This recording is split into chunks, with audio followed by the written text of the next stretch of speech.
उम्मीद करते हैं कि आप लोग एकदम बेहतरीन और चंगा कंडीशन में होंगे। तो as per the comment of students and as per the demand of my students, बच्चों ने कहा कि सर आप डिफरेंशियल इक्वेशन पर भी एक क्वेश्चन बताइए जो कि बहुत ही इंपॉर्टेंट हो और एग्जाम में कई बार पूछा हो।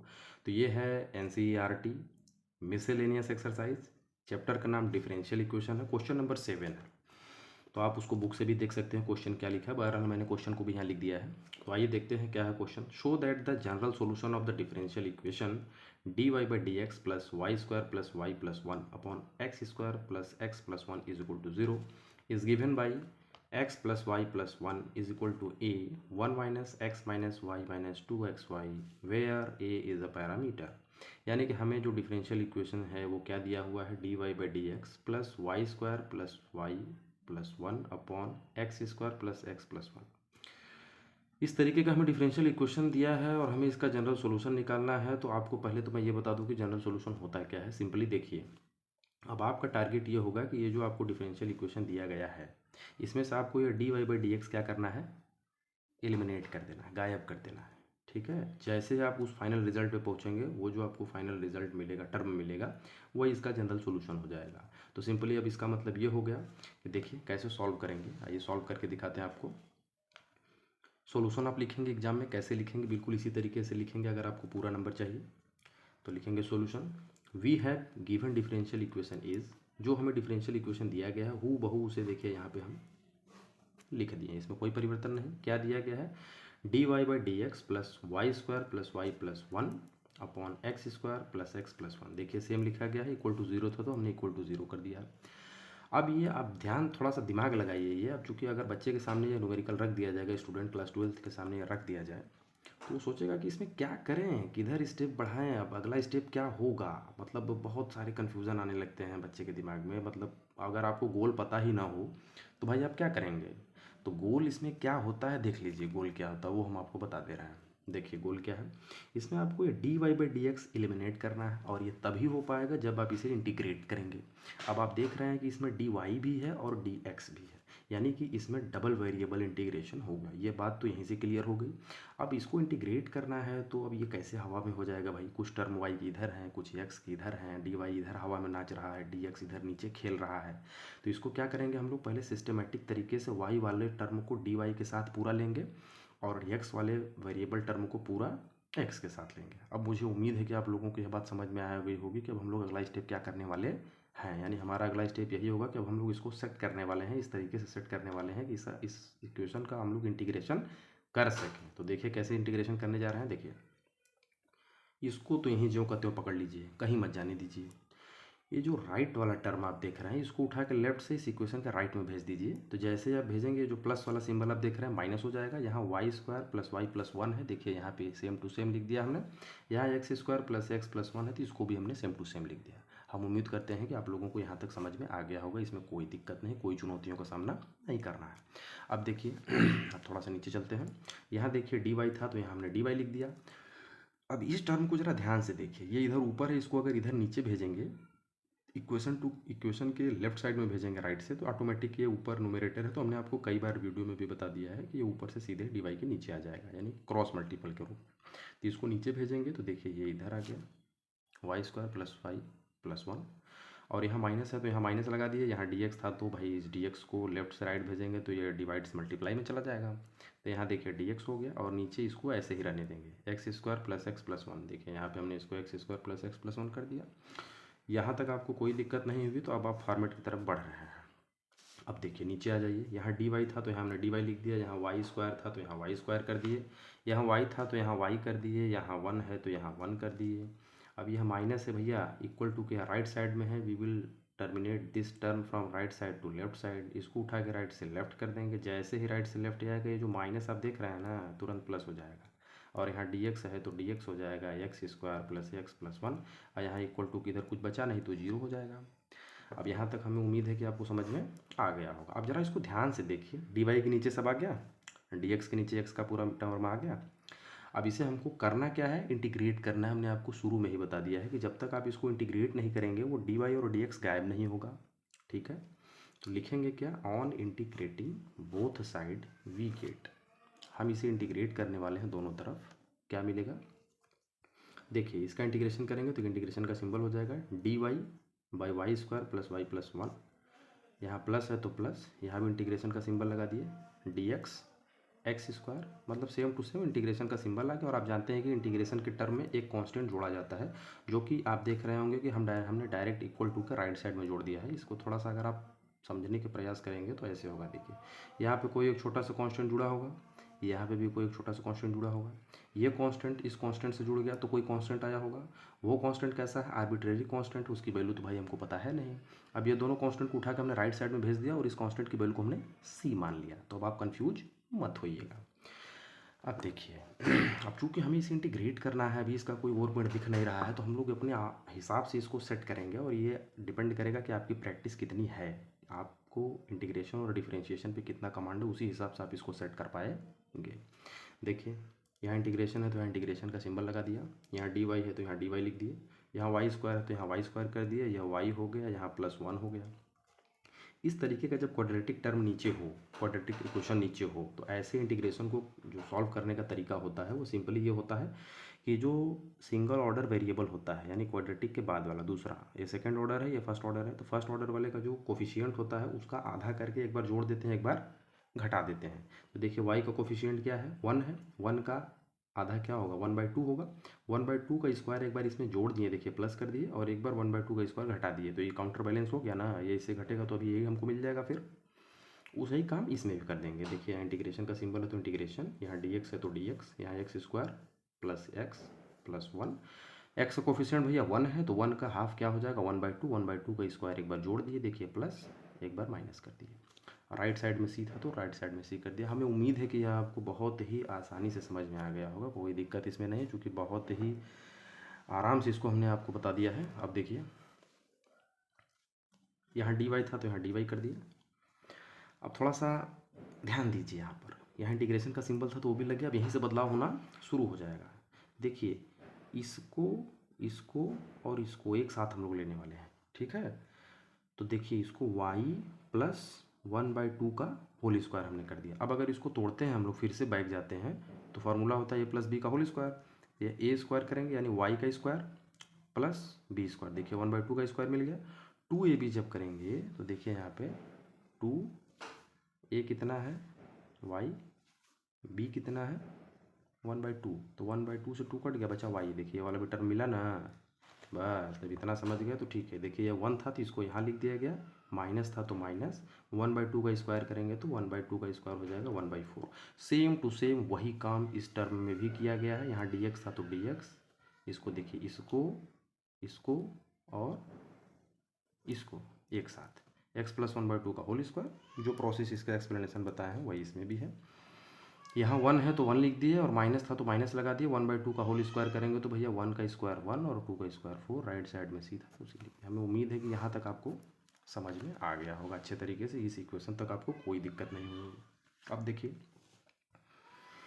यहाँ इंटीग्रेशन का सिंबल था तो इंटीग्रेशन लगा दिए, यहाँ डी वाई था तो यहाँ डी वाई लिख दिए, यहाँ y प्लस 1/2 का होल स्क्वायर था तो होल स्क्वायर कर दिए, और यहाँ थोड़ा सा हम लोग एलसीएम लेंगे तो 4 1 जा 4, 4 में से 1 गया 3, नीचे 4 बच गया।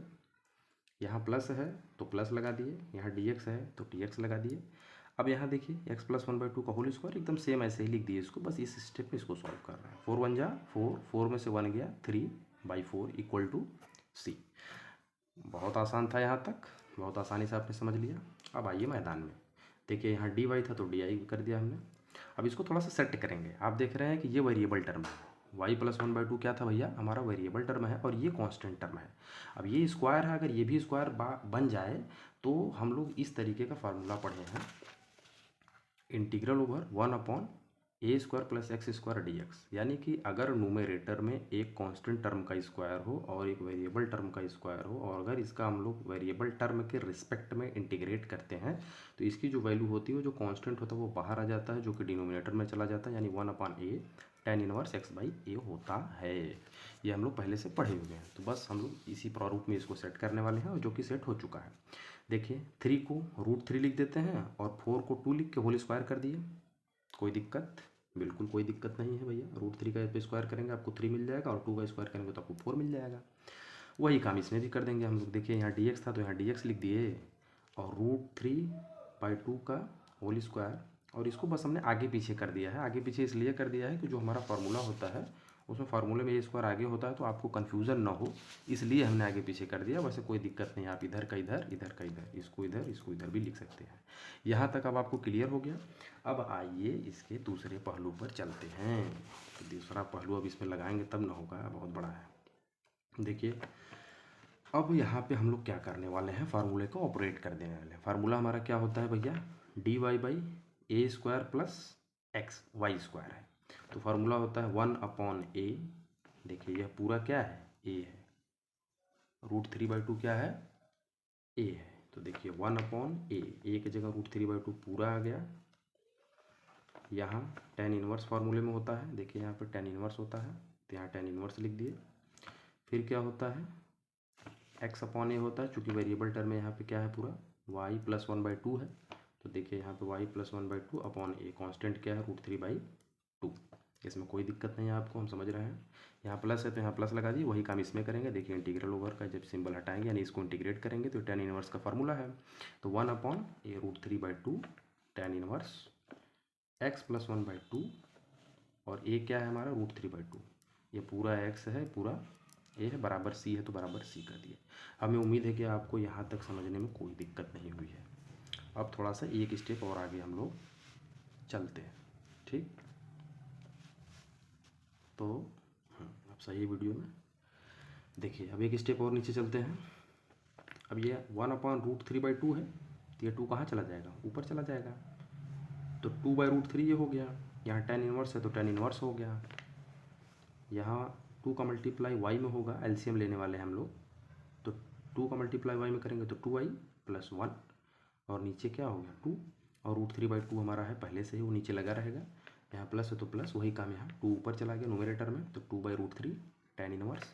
2 का मल्टीप्लाई x में 2x + 1, यहाँ 2 है तो 2 √3/2 बराबर c।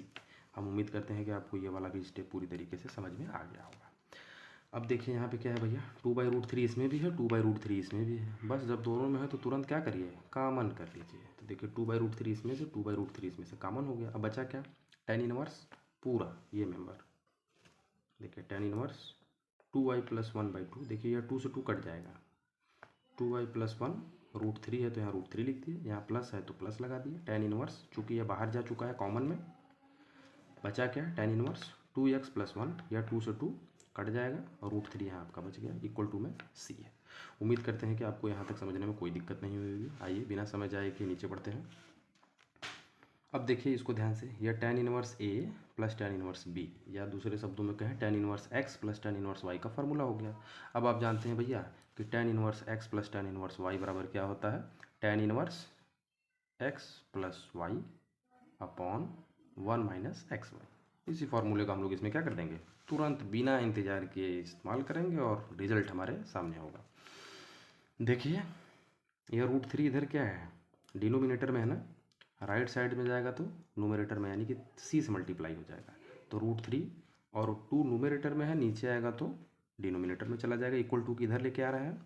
तो c √3/2 ये हो गया। अब इसको थोड़ा सा समझ लेते हैं। देखिए tan इनवर्स बाहर हो गया, इसको पूरा x मान लिए और इसको पूरा y मान लिए। तो फार्मूला होता है x + y, तो 2y + 1/√3 प्लस 2x + 1/√3। फिर फार्मूले में होता है 1 - xy, तो देखिए 1 माइनस ये पूरा आपका x है यानी 2y + 1/√3, और ये y क्या है 2x + 1/√3। अब चूंकि भाई देखिए √3 क्या है, एक कांस्टेंट है, 2 भी कांस्टेंट है, c एक क्या है आर्बिट्रेरी कांस्टेंट है। तो इसको पूरे को हम लोग एक कांस्टेंट k मान लेते हैं। क्या मान लेते हैं, k मान लेते हैं, अपने सुविधा के लिए, आसानी के लिए। आप चाहें तो √3/2 से 2/c से ही कंटिन्यू कर सकते हैं, कोई दिक्कत नहीं है, इसके लिए आपके ऊपर कोई दबाव नहीं है। अब थोड़ा सा और नीचे आते हैं। देखिए यहाँ tan इनवर्स था तो tan इनवर्स लगा दिया। अब इसी को करना कुछ नहीं, बस सॉल्व कर देना है। देखिए दोनों का डिनोमिनेटर सेम है तो न्यूमरेटर ऐड हो जाएगा, 2y + 1 + 2x + 1 √3 इधर आ गया। यहाँ -1 है, 1 के 1, यहाँ माइनस है तो माइनस। अब वही काम यहाँ दोनों मल्टीप्लाई में है, तो भाई 2y का मल्टीप्लाई 2x में करेंगे तो 2 × 2 = 4xy हो जाएगा। 2y का मल्टीप्लाई 1 में करेंगे तो 2y, और 2x का मल्टीप्लाई 1 में करेंगे तो 2x, 1 का मल्टीप्लाई 1 में करेंगे तो 1, और √3 का मल्टीप्लाई √3 में होगा तो आप जान ही रहेगा, रूट गायब हो जाएगा, तो यहाँ आ गया 3। और राइट साइड में इक्वल टू में क्या है, के है, तो यहाँ लिख दिए के। हम उम्मीद करते हैं कि आपको यहाँ तक समझने में कोई दिक्कत नहीं हुई होगी। थोड़ा सा और नीचे आते हैं। देखिए यहाँ पे tan इनवर्स है, तो आप लोगों को बताया गया होगा कि अगर tan इनवर्स बराबर a है, यहाँ x है, तो x की जो वैल्यू होती है वो tan a होती है। इनवर्स फंक्शन जब आप लोग ट्रिग्नोमेट्रिक इनवर्स फंक्शन पढ़े होंगे तो वहाँ पे आप लोगों को बताया गया होगा कि अगर कोई भी ट्रिग्नोमेट्रिक टर्म है उसे लेफ़्ट टू राइट भेजेंगे या राइट टू लेफ़्ट भेजेंगे, अगर वो इन्वर्स में है तो वो ऑटोमेटिक इन्वर्स से बाहर आ जाएगा। ठीक है, तो अब देखिए यहाँ पे आ जाइए। तो हमने किया क्या है, tan इनवर्स को लेफ्ट से राइट में भेजा, ये तुरंत के को पकड़ लेगा, tan इनवर्स गायब हो जाएगा, tan के हो गया। अब इधर आइए, देखिए यहाँ 2i था तो 2i लिख दिए, 2x है तो 2x लिख दिए, 1 में 1 जुड़ा तो हो गया 2, यहाँ 1 था तो इसका एलसीएम ले लिए 3 में, 3 बन जा 3, तो देखिए 3 हो गया। यहाँ माइनस था तो माइनस, इस माइनस का पूरे में गुणा कर देंगे, तो माइनस का मल्टीप्लाई 4x में होगा तो -4xy, इस माइनस का मल्टीप्लाई इसमें होगा तो प्लस माइनस माइनस, 2x है तो 2x, इस माइनस का मल्टीप्लाई इसमें होगा तो -2y, और इस माइनस का मल्टीप्लाई +1 में होगा तो -1। यहाँ 3 है तो यहाँ 3 लिख दिए, कोई परिवर्तन नहीं।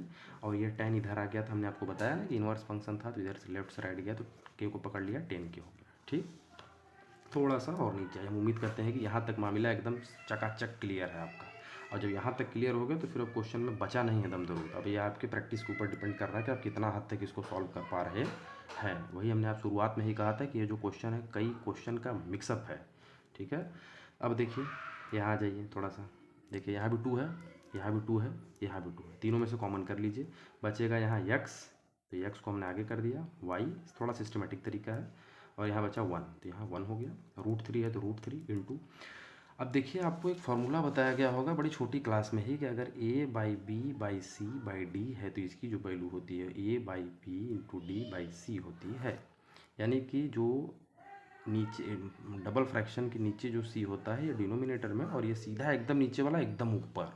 ठीक, अब देखिए वही काम यहाँ होगा, जो 3 है एकदम सीधे कहाँ आ जाएगा, एकदम ऊपर, देखिए यहाँ आ गया, और ये जो नीचे वाला टर्म था डिनोमिनेटर में रह जाएगा। तो देखिए यहाँ 3 में से 1 जाएगा 2, -4xy को हमने पीछे कर दिया, थोड़ा सिस्टमेटिक तरीके से लिखने के लिए। आप इसको आगे भी लिख सकते हैं, कोई दिक्कत नहीं है।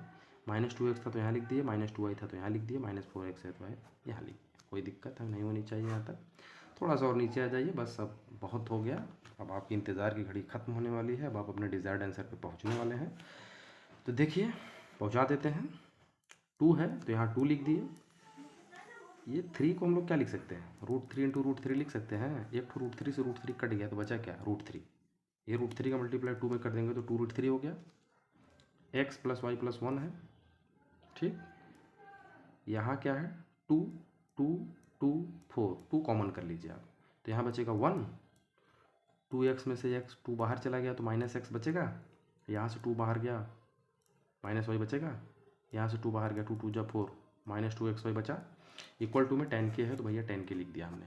हमें उम्मीद है कि यहाँ तक आने में आपको कोई दिक्कत नहीं हुई है। अब थोड़ा सा और नीचे आइए, देखिए यह 2 से 2 कट गया, बचा √3, x + y + 1, नीचे हो गया 1 -x -y -2xy equal to tan k. अब तीसरे पेज का हम लोग शुरुआत करने जा रहे हैं, तो देखिए क्या है। अब देखिए इस √3 को हम लोग लेफ्ट से राइट में भेजने वाले हैं, x + y + 1 हमारा ये हो गया, इधर क्या है 1 - x - y -2xy, हम सेम टू सेम इसको यहाँ लिख दिए। यह √3 इधर लेफ्ट में मल्टीप्लाई में है न्यूमरेटर के, तो लेफ्ट से राइट में जाएगा तो किधर जाएगा, डिनोमिनेटर में जाएगा। यहाँ tan के है तो यहाँ tan के हो गया, √3 इधर आ गया आपका। हमें उम्मीद है कि आपको यह समझने में कोई दिक्कत नहीं हुई होगी। अब थोड़ा सा और मैदान में आइए, देखिए आप देख रहे हैं 1 कांस्टेंट है, √3 एक एब्सोल्यूट कांस्टेंट है, tan के एक आर्बिट्रेरी कांस्टेंट है। क्यों, क्योंकि k की वैल्यू हमको ऑलरेडी पता नहीं है कि क्या है, बट हम लोग जानते हैं कि k क्या है, कांस्टेंट है। तो ओवरऑल 1/√3 tan के क्या है, आर्बिट्रेरी कांस्टेंट है। इसी कांस्टेंट को मान लेते हैं क्या, a, तो लिखेंगे क्या, let 1/√3 tan k = a is an arbitrary constant. ठीक है, ये क्या है, आर्बिट्रेरी कांस्टेंट। कांस्टेंट दो प्रकार का होता है, दो तरीके का होता है कांस्टेंट, वो अभी हम आपको बता दे रहे हैं। देखो जैसे हमने आपको कहा कि इस कमरे में 2 बच्चे हैं, 2, यानी कि हमें यह पता है कि इस कमरे में बच्चों की संख्या जो है वो कितनी है, 2 है, यानी कांस्टेंट तो है बट फिक्स है, और वो हमें पता भी है कि 2 है। तो जब हमें कांस्टेंट की एग्जैक्ट वैल्यू न्यूमेरिकल वैल्यू पता होती है तो ऐसे कांस्टेंट को एब्सोल्यूट कांस्टेंट कहा जाता है। क्या कहा जाता है? Absolute constant. लेकिन अगर हमें ये पता हो कि इस कमरे के अंदर बच्चों की संख्या फिक्स है मगर कितनी है ये हमको ना पता हो तो ऐसे कांस्टेंट को आर्बिट्रेरी कांस्टेंट कहा जाता है। Arbitrary constant. तो इसमें आप कंफ्यूज मत होइएगा। तो ए हमारा क्या है? आर्बिट्रेरी कांस्टेंट है। ठीक।